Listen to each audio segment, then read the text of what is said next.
Sponsored by the Big 98, Nashville's #1 for new country and the home of the Bobby Bones Show.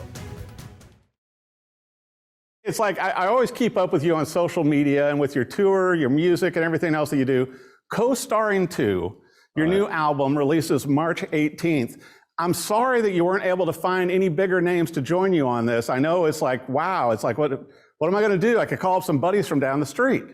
Well, I guess one of the only benefit about the pandemic, a lot of these musicians, they couldn't tour, and a lot of them have recording studios at their house. So if you can send them the song, in tune and in time, right, then they can do it there. So that's kind of what I did. I just called up a bunch of friends and musicians that I know, and said, "Would you sing on this?" Well, like I called up Wynonna and I said, "Would you sing a song with me on my new album?" She said, "Sure." And I said, "Well, don't you want to hear it?" She goes, "No, I trust you." What a great feeling that was. So we just were able to, have these wonderful, wonderful artists. They all said yes. I didn't have to use guilt or shame. Well, and I got to say, Ray, it's like, I listened to the whole album and there's so many incredible cuts on here, but I think one of the things I admire most about you, besides your incredible songwriting and delivery, but it's like the people that you included on here, like Willie Nelson, Ringo Starr, Steve Earle. You and Steve Earle sound so good. One that blew my mind, one of the songs that I think is going to, once again, be one of the many singles and hits off this album, Naturally Wild, with Lzzy Hale and John 5. Yeah, I tell you what, a fellow named Julian Raymond, who is my A&R guy there at Big Machine. I'd written a song, just an acoustic guitar and everything, and I sent it to him. He said, "Can I take it and have some of my and produce this?" And I said, "Sure." And so he sent it back and he said, "I got Lzzy and John 5," and I heard it and I just went, "Whoa!" Because it's something it was way beyond me to visualize that. But he brought that to the table, and gosh, it's what they just took it to the stratosphere. So I feel very, very fortunate to have John and Lzzy on that song. Well, and I think what's great about this new album also, Ray, is that, on every one of the songs, no matter who is joining you on it, and you have so many friends, so many fans in all genres of music, it still sounds like Ray Wylie Hubbard. Well, it's that's the good news and the bad news. Well, that's the thing too, that is I feel very fortunate, that you may not like the singer or the song, but you'll like the way it sounds, right, and the music that's played on it. And I just kind of, stay in this kind of low down groove. And I started off in folk music where the lyrics were very important. Right. And then in my 40s, I really got back into the Dead Thumb groove, the Lightning Hopkins and John Lee Hooker system vibe. And so that's been a really good place for me as far as my songwriting, is to lay these lyrics that hopefully have a little depth and weight and humor on this deep groove. And, like I say, I feel very fortunate to have seen Lightning Hopkins and Matt Slips and Freddie King. But then I've also got to open for Ernest Tubb and Waylon. And then I got to see these, great rock bands, the Elevators and Mouse and the Traps and all these great rock bands. So they just kind of all twirled around up in here. And I just kind of write whatever I want to. Well, and I think that's what's so impressive, particularly now, you're in your 70s. It seems like you're more prolific with everything, just like last time we caught up, with the Opry. I hope you're going to be back on the Grand Ole Opry again. I know you're planning to tour and everything like that, but it's like Snake Farm. With so many different hits that you've had over the years, but, everybody thinks of you as Snake Farm and they love the story. And I think your imagery with the lyrics, Ray, is what sets you apart. Well, even though it's kind of a goofy song, I still feel like it's well written, that it fits the parameters of music. But, and that's, I've mentioned this before, that I sleep with the president of my publishing company. is my wife, Judy. And she says, you write what you want to write and you make the records that you want to make. And she says, I'll try to sell the damn things. And so as a writer, that's just a great place for me because I have that freedom, like, oh, it's a snake farm. I'll write about that. Or, oh, you know, I'll write about a woman who's pretty reckless and ain't ashamed of her redneckness. Right. You know? And so that's just a great place for me to be to write. Well, and I think, you know, with your writing too, Ray, it seems like you continue to push the boundaries, particularly with this new album, to where you're not just saying, you know, you could easily go back and just, you know, what you've done in the past and bring that back and, you know, all this, but it's like you're constantly pushing the envelope where a lot of artists in your place and time right now don't.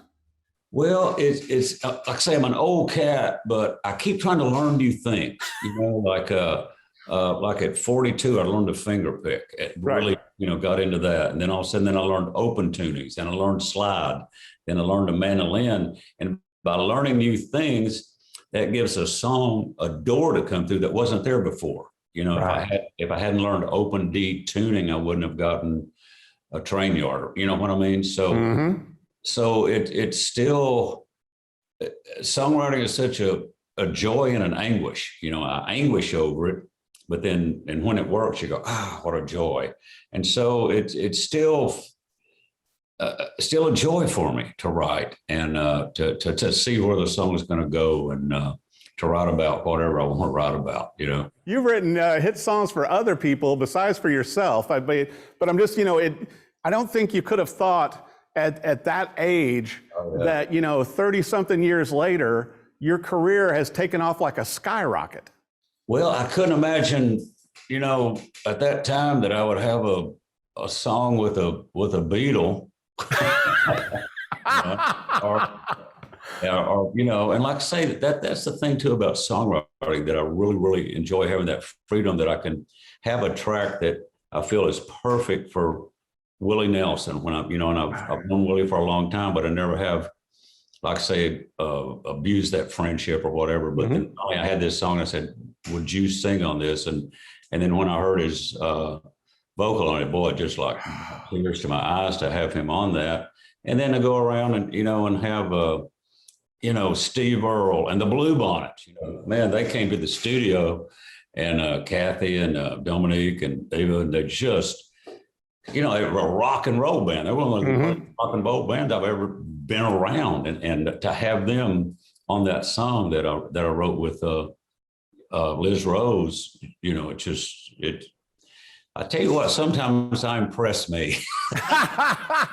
Well, you're already impressing the rest of us, you know, and I mean, obviously, you know, in Texas Songwriter Hall of Fame, you've got so many different awards. We've talked about the Opry and everything else, but I've got to ask you, with the new album, are there going to be singles coming out, videos? What's the big plan for this year, Ray? Well, we actually have a video with John Five and Lzzy Hale that Amy Nelson did it. Amy Nelson, you know, and Willie's daughter, and she is just brilliant. She just like took this and turned it into 60s, you know, shindig, hullabaloo, psychedelic rock and roll. And then we also have the video of Stoneblind Horses with Willie, and that we went out to Luck, Texas, and filmed that. And then which at the end of it, you know, we put a little thing about his rescuing horses. You know, he has a rescue horses, and put that on there. And then we have, and then I did "Desperate Man," the song that I wrote with Eric Church. And one of my favorite songs on there, also on the new album. Just love that. Had the band of Heathens, and I sent it to Eric, and I said, "What do you think about this?" And he liked it, you know, because it's a completely different. It's like the same song, but it's a different song. It's kind of like Drunken Poet's Dream that I wrote with Hayes. He did his version, I did my version. They're completely different, but it's still the same song. And so yeah, so we did a video of Desperate Man that we kind of, you know, honored Kill Bill. You'll have to wait and see it, but it's so we are, to answer your question, we are, you know, putting out the singles, and the 18th, the Desperate Man video will drop. Well, and I want to ask too, because I know how much you love your fans and how much your fans love you. Going to have a big tour for this, I'm assuming, for 2022, getting out there with your band and getting on the road again, right? I hope so. Yeah, I think things are going really. We're working on that. I say we've got some dates for the record release right off the bat. Then of course during the summer, doing some festivals and some tours and opening some shows for some people. So every Monday, Judy will tell me where I am that week. Well, I feel very, like I say, very fortunate and very, very grateful when we that Big Machine picked up the option for the second record. Scott Borchetta and Julian Raymond, they've been really, really, they've done everything they said they would do. And, like I say, I'm I'm an old cat, kind of an old, folk roots guy, but they really believe in the project, and they both Scott and Julian have really said they really respect my writing, whether I had all these major artists on it or not. They said well, we still want you to would still offer you to do an album, and so that's gratifying in a way, and like I say, I feel very fortunate to have all these cats on it. Well, and I mean, I love your songwriting, and just when you play solo, you're a living legend musically, and I can't wait to see you back here in Nashville, so I'll have to check with Judy and find out when you'll be here so I can come see you live. I think we're doing Third and Lzzy 2 nights, but I don't know the date. Okay. I really don't, but I'll be there. My son Lucas is my guitar player, and then I have a young fellow named Kyle Snyder on drums. We just kind of do that 3-piece thing, and so we'll be doing a lot of the songs off the new record. But then I'll still do Snake Farm for you. Please do. I've got to have that. I'm sorry. It's just one of those things. I mean, the song will live on forever. And how many movies and TV shows has that been put into? I don't know. It's one of those things. Like I say, that's the thing about that, having that freedom to write about whatever I want. There's no snake farm down in New Braunfels, Texas, between Austin and San Antonio. And I've driven by it probably 10,000 times.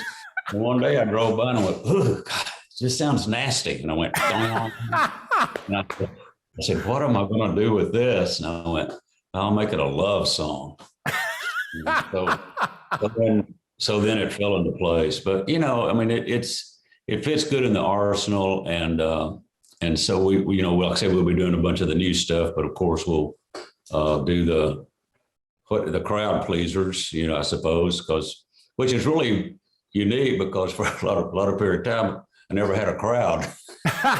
Now you do. So now I have crowd pleasing songs. But well, I'll tell you what, Ray Wylie Hubbard, the legend, it's great to have you back on the Rockin' Review. Congratulations on the brand new album coming out March 18th. We can't wait to hear the singles, see the videos, and to see you live. And we'll be sure and check your website and your social media. Ray, thanks for coming on the show.